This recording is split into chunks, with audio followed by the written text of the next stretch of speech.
Hello दोस्तों, welcome back to my channel.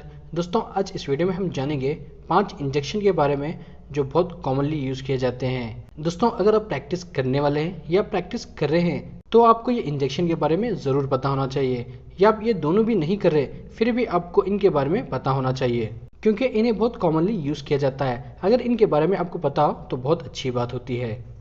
चलो अब आउट टाइम लिए बगैर वीडियो शुरू करते हैं। Injection number 1, Dexona.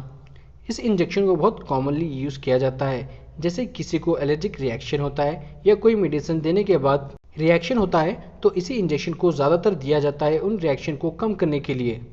और दोस्तों बात करें इसकी कंपोजिशन की तो दोस्तों इसके अंदर डेक्सामेथासोन पाया जाता है जो एक स्टेरॉइड ड्रग है।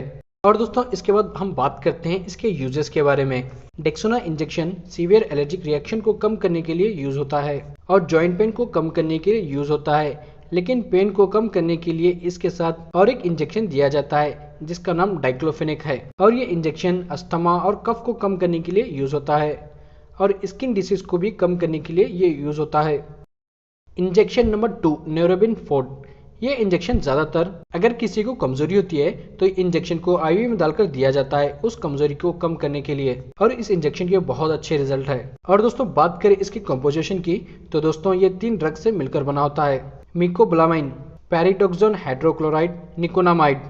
और दोस्तों अब बात करते हैं इसके यूजेस के बारे में। न्यूरोबिन फोर्ट इंजेक्शन न्यूट्रिशनल डेफिशिएंसी को कम करने के लिए यूज होता है और वीकनेस को दूर करने के लिए यूज होता है, और बार बार बैक में पेन हो रहा है तो उस बैक पेन को कम करने के लिए भी ये इंजेक्शन दिया जाता है।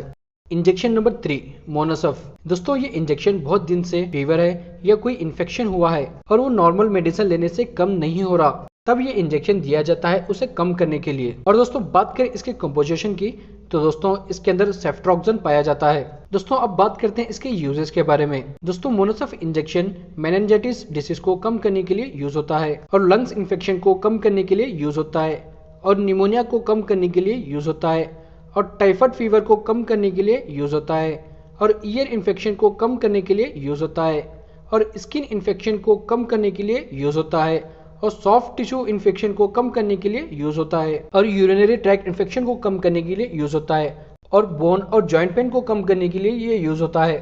Injection number 4, Pantop. दोस्तों ये इंजेक्शन एसिडिटी या गैस को कम करता है और ये इंजेक्शन को ज़्यादातर हाई एंटीबायोटिक इंजेक्शन या टैबलेट देने के बाद एसिडिटी होती है तो डॉक्टर उसे कम करने के लिए ये इंजेक्शन प्रिस्क्राइब करते हैं। और दोस्तों बात करें इसके अंदर कंपोजिशन की तो दोस्तों इसके अंदर पेंटोप्रोजोल पाया जाता है। दोस्तों अब बात करते हैं इसके यूजेस के बारे में। दोस्तों पेंटॉप इंजेक्शन एसिडिटी या गैस को कम करने के लिए यूज होता है और चेस्ट पेन हो रहा है या चेस्ट बर्न हो रहा है तो उसे भी कम करने के लिए ये दिया जाता है और ये इंजेक्शन को इंडाइजेशन में भी दिया जाता है और पेप्टिक अल्सर डिसीज को कम करने के लिए ये इंजेक्शन यूज होता है और स्टमक पेन हो रहा है या स्टमक बर्न हो रहा है तो उसे भी कम करने के लिए ये इंजेक्शन यूज होता है। Injection number 5, Dynapar AQ. दोस्तों ये इंजेक्शन को ज्यादातर बॉडी पेन को कम करने के लिए दिया जाता है। और दोस्तों बात करें इसके अंदर कंपोजिशन क्या है तो दोस्तों इसके अंदर डाइक्लोफेनेक सोडियम पाया जाता है। और दोस्तों बात करें इसके यूजेस के बारे में तो दोस्तों डेनापर एक्यू इंजेक्शन बॉडी पेन को कम करने के लिए यूज होता है और जॉइंट पेन को कम करने के लिए यूज होता है और मसल्स पेन को कम करने के लिए यूज होता है और आर्थराइटिस डिसीज को कम करने के लिए यूज होता है और ऑस्टियोआर्थराइटिस डिसीज को कम करने के लिए यूज होता है और रूमेटॉइड आर्थराइटिस को कम करने के लिए यूज होता है और एंकल लूजिंग पेन को कम करने के लिए ये इंजेक्शन यूज होता है। तो दोस्तों ये थे 5 इंजेक्शन जो कॉमनली बहुत ज्यादा यूज होते हैं।